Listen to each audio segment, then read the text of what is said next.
So in order to heal, you have to apologize. So I began a letter writing campaign, bro, and mailing them out, even if they never arrived, or if they came back, I just didn't open them. That was me releasing that. And so I found a way to take that kind of therapy to my brothers who was riders, who was killers, who was gunners, who was squabblers, who was whooping on police in prison and gunning down shit on the street. Slow down, y'all. It's a way. And big boys cry, and they do. Yes, they do. Yes, they do, bro. That's dope, bro. That's fire. There's an African spiritual proverb, just for me to you. It says that as long as a person apologizes to people they've offended or hurt with sincerity, it doesn't matter if the other person accepts it or not, you are protected spiritually. If they accept it, great. If they don't accept it, now the energy is transferred onto them and they got to deal with all of that energy that you were holding on to because you hadn't apologized yet. So as long as you wrote those letters and if they responded, great. If they didn't, bro, you are in the clear. You took the road to healing what you did, what your past, so to speak, I guess I'll say. You've taken the road to healing that. And the only way you can heal from anything is to apologize for what you have done and release it and let it go. Never bring it back up again. We ain't talking about this no more. It's done. It's a wrap. I want to applaud you on taking that step because that's pretty big. When I first talked to Chap was like, man, you got to talk to JD. Like you was the first name that came up. Like, you got to talk to JD. I'm so glad Chap told me that. Now, the trauma you spoke about. And trauma is a very interesting thing. Because trauma can be passed down. Oh, generational. Generational. Oh, talk about it. And to me, this is what keeps the gang life going because we like on third generation. I don't know if it's third or fourth generation now of people still trying to perpetuate this dysfunctional behavior, right? But I want to talk about the roots of that trauma. I don't think there's anyone born a gang member, but I think the environment breeds it. I think that there's something usually traumatic that happens to a person that goes in a direction of any kind of dysfunction. I'm not talking about just street life, any kind of dysfunction. Like usually there's a trauma that happens in their life that makes them either go to drugs, that makes them become a prostitute, that makes them become very angry and violent, to join gangs, to doing all kind of things that's not functional, I'll say, not sustainable in life. That if you talk to God tomorrow, would that God be happy with your life or with those behaviors, right? So my question to you, was your mentality when you was in the streets and how you, or what even drove you to the streets? Was it rooted in any kind of trauma whatsoever? Or was it just a choice? No, it was everything you just said is so spot on. And my wife and I was talking about this yesterday when we got up. And she said, she looked at me, she said, I remember something you told me a long time ago when you was in prison. I said, what? She said, it had to be about 2015. You was deep into L-top. You was deep into your cognitive behavior therapy. And she was like, you was learning it and then internalizing it and teaching it. And you said something that effed me up. I said, what? Nobody is born bad. Nobody. No child is born a racist. No child is born rebellious. Nobody is born bad. And so that's the answer to that. Now, yes, there was a traumatic incident that happened in my life. My father was a hustler. You know, can you hear me? Yeah, I can hear you. And so with this issue of him hustling, I was bused to the valley from South Central LA to the San Fernando Valley in 78, graduated from elementary school in 79. My father pulled up on me. And this is the only man that I ever trusted, the only man I ever loved, the only man that was ever in my life on a constant basis from the day that I was born to this very day that he pulled up to my graduation and told me that he had to turn himself in. this afternoon in Lancaster because he had to go do a year and a half at Chino. I said, for what? He said, for a PCP case. They used to cook water. He used to cook water with the big water cookers from Compton. I ain't gonna say none of their names because that's irrelevant. He used to cook water with the big water cookers from the Nickerson Gardens. You know what I'm saying? So the Compton and the Nickerson Gardens, all them dudes that ran the PCP game, my father was their partners, and they cooked in the desert back in the 70s when that shit became real prominent in LA. And the Harlems was known for motherfuckers selling and smoking water. Yeah. So it's a whole longer backstory. I'm gonna tell a short version. He came to my graduation. He handed me $50 bill. He told me and my little Mexican girlfriend, pick anything we wanted off the menu. We picked whatever we could, whatever we can carry on 2 trays back to the table. He pulled me to the side, let her start eating, and said, son, I got to turn myself in and go to prison. Your mama going to bring you down to the county jail to see me in about a week or so. Wipe them goddamn tears out your goddamn face. I need you to be the man in the house. Listen to your mother. Take care of your brother. And I'll see you when you come down there. Don't let me down. So I got to fight back the tears. Be a man. At 11. At 11. Listen to my mother. He didn't say, take care of your mother. He said, listen to her. Take care of your brother. Some didn't register right there. And it took me many years to kind of sort through that. Right there, that traumatic moment was a separation from Pops. The only man that we knew. Only man that we had. Motherfucking gone from the house. And now I'm thrusted in this role to take care of my little brother and my mom. Mom's out here fucking up, you know, going to work and bullshitting, getting hot, fucking up. So I gotta feed me and my brother, make sure me and my brother fed. Now we on some wolf pack shit. You got a cat 11 years old, you in the heart of South Central. It's 1979, it's the summer. You know what I mean? Lakers just caught Magic Johnson, city on fire. You know what I'm saying? Let's fast forward. He's still in jail. It's the summer 1980 now. I'm in the 7th grade. You know what I mean? I hopped off the porch. You know what I mean? I caught the bus down Manchester from the east side where we grew up at to Western. I caught the Western bus to Imperial, and I hopped off the porch, ran into one of my homies, Big Crazy A, like, look, bro, you just not gonna be out here like this, and I'm not gonna let your uncle just be on your bumper bullying you, so you finna be up under me. And I slid up under Big Crazy A. He put me on. Now I had a father figure who didn't have a heavy hand like my uncle. You feel me? Yeah. So it was protection, compassion, and a nigga that'll beat up some motherfucking body behind me. Now, this is where I'm supposed to be. I'm going to ride with the Crips over here. How I got to be one of these to be one of these? He said, you got to do this, this, and this. And I'm going to take you to do it so you can do it right. And he took me to do it so I could do it right. And I came back in 2 days. I got a set of rules and guidelines that a nigga got to follow. You know what I'm saying? There's rules and violations for these motherfuckers if you break them. And we can look at them for what they really are. But snitch on the homie when you was a kid, you was getting shit beat out you. Period, bro. And booted off the set. That's how it went. And so I took what my father did in the house to the streets. My father whooped my brother ass for telling on me one day, and I knew you ain't supposed to tell on nobody. So I remembered that whooping. The only whooping my brother ever got, bro, from my dad was for telling on me.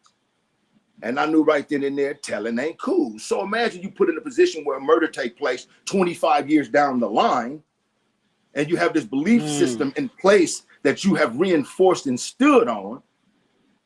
You don't compromise it. My father told me, nigga, you in the streets doing this, that, and the other. If you ever tell on the nigga, don't come back here. I don't want you. I don't want you. You ever snitch on your partner, you snitch on Jasir, and y'all been getting all this money all these years, don't come back here. Nigga, you know what I'm saying? He ain't never told on you.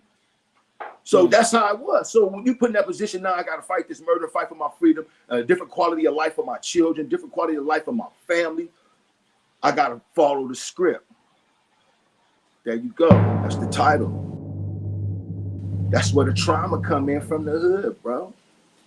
The need is so strong to be validated by your peers. The acceptance is so motherfucking strong to fit in.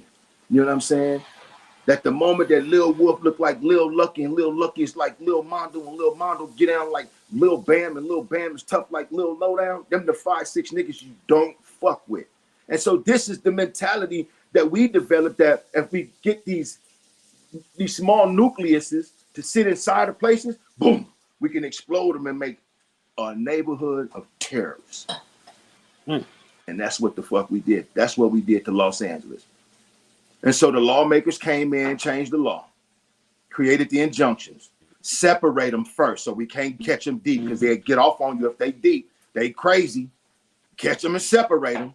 Send them to jail if it's more than 2 of them. And then we can pick them off one at a time and get them out the way. This shit is by design, bro. So, along with that lifestyle comes what Dr. Dre calls the detox process. And what we detoxing is, let me ask you this. When you were in the streets like that, were you into the weed, the alcohol and all that stuff too? Everything that you do that is connected to trauma is going to require you to cope with it. You're either going to find a substance or you're going to find an outlet. Mine became marijuana. Why? It goes back to the dysfunction in the home first. You don't smoke weed with your goddamn kids. My parents were 16 and 17 when I was born. My mother was 3 months away from turning fucking 17, and my dad was like about 9 months from turning 18. My grandfather co-signed for their home. I learned how to roll a joint fucking with my pops. And this is not some shit that I'm glorifying. This is some shit that I'm telling motherfuckers, this is the curse that you break. This is the generational shit that you break. This is the shit that you break. And so what I would do is like, you know what? This nigga ain't here. We ain't got no motherfucking food in the house. You know what I'm saying? We got weed boxes under a bed. I'm finna take this motherfucker. Pop showed me how to roll a joint when I was like 9. I'm like 13 now. I'm rolling joints like a professional. I call my little brother in the room. What's up, nigga? Let's go out in the backyard, smoke the shit, then go tear up the market. Remember ABC's? Remember ABC Market as a kid? We used to wear that place out. Now I got pack of taco shells, some ground beef. He got the cheese. We done stole Snickers so we can freeze them later. They got to go to school tomorrow. He going to motherfucking Henry Clay now. So I'm jacking out the store from Argyle socks because now we rocking Argyles and Lacoste shirts with faded Levi's. So these opportunities to line my waistband. She ain't giving us nothing. And I'm not bad mouthing my mother. I'm telling you the mindset of a motherfucker who was forced to use a substance to cope with the trauma. Take that out the hood to the homie who going through what I'm going through. And then we run into you that never knew his dad.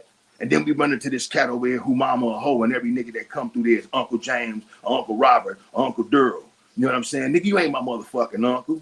So we got him. Now it's 4 of us. And then we pick up this other cat from across Western from the block, and he going through the same shit. Now it's 5 of us. Let's go get a 5th. Let's go get some quartz. I got a sack. I stole it from out of Pop's weed box. That go your coping skills for your trauma right there. Just for everybody else to understand, it's an idea that is scientifically studied and proven that you can pass down your traumas in the way you deal with your traumas, right? So if my mother was, I'll say my father, he was an alcoholic. When he got stressed, he turned to the bottle. If my father turned to the bottle because he was stressed, that may be the way that I go, right? Because epigenetics is something that scars the tissue of the person's genes. So when your genes are passed on from your parents to you, you're basically taking those scarred genes, and it kind of dulls and numbs your purpose and how you're supposed to do it. It will alter the way you would do things. You know, I think epi is probably like the prefix to epithelial, epidermis, skin. You know, skin. On.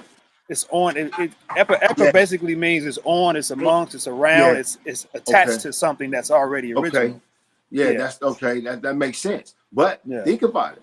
Think about it. My dad smoked weed. You know. And what you do? Since 9. See. Now I stopped for 8 years in prison because I had to sober up, get out, and I had to go understand me. Yeah. I had to go understand me. So to do that, you got to do that with a clear head. You can't fuck with no controlled substances. You can't rely on anything. You have to deal with life on life terms. And then if you're gonna cry, you gotta cry. If you're gonna laugh, you gotta laugh. If you're gonna get mad and break some shit, laugh, mad, and break some shit. No, you gotta pay for it after you do. You know what I'm saying? So think about the shit before you do it. And them 8 years of stripping me down to the bare bones allow me to put these layers back on me and say, you know what? Nigga ain't gonna be perfect when he get home, but his trauma gonna be over with. His trauma gonna be over with. He ain't gonna be perfect when he get home. His trauma gonna be over with. It's gonna be addressed because he's gonna identify it. It's gonna be resolved because he dealt with it and he used the coping skills in place to forgive the people, to ask for forgiveness, to walk through the steps that need to be taken to ensure that the process worked. Okay, I did that. Is that gonna make me a perfect dude? Hell no. But it won't be any trauma attached to anything I do moving forward as a result of what I have gone through. You understand what I'm saying? Yeah, yeah. So I can be triggered. Trust me, I can be triggered. I'm triggered every day. You are. You're triggered by shit every day. Everybody is. So when the triggering event take place inside of me, you know what I do? I say, fuck, man. Fuck it, man. This motherfucker sounds just like this motherfucker. You know what I mean? And I've already dealt with this motherfucker, so I'm really not going to pay attention to this motherfucker right now. I've already dealt with the shit that this motherfucker used to do, and they don't do that no more. They're not even here. But this motherfucker over here, you know what I'm saying, is here doing the shit that this person used to do. And I don't accept that. So because the motherfucker have developed what we all need, healthy boundaries, you know what I mean? We all need healthy boundaries. I'm going to let you know what I ain't going to do. I'm going to let you know what I will do. I'm not going to do the interview, bro. Quit asking me. Okay, you might know me, you might know him. He might know me, you might know him. That's fine. I'm proud of you, brother. Keep pushing. I don't have the time. But for a brother dealing with post-traumatic hood disorder and want to tell dudes what trauma come from, and these sources of trauma are usually transferred, you know what I'm saying? I want to be a part of that. Appreciate you, bro. Yeah, we got to get from under these vices, man. There's all kind of vices. There's sex vices. There's drug vices. There's drug vices. There's alcohol vices. There's actually, watch this, transitioning, there are musical vices. Absolutely. Right? Absolutely. Music, they say, imitates life. I remember there was a scene in the 5 Heartbeats where Robert Townsend was talking to a producer, and he said, you know what? The producer told him, like, one day you're going to be a great writer once you have more experiences in life, right? Because basically, way a person writes is basically what they know. You can't write something you don't know. So, are you having experience, right? So, with that being said, I'm going to ask you this. Did the music you record back in the Lynch Mob days, did that reflect your life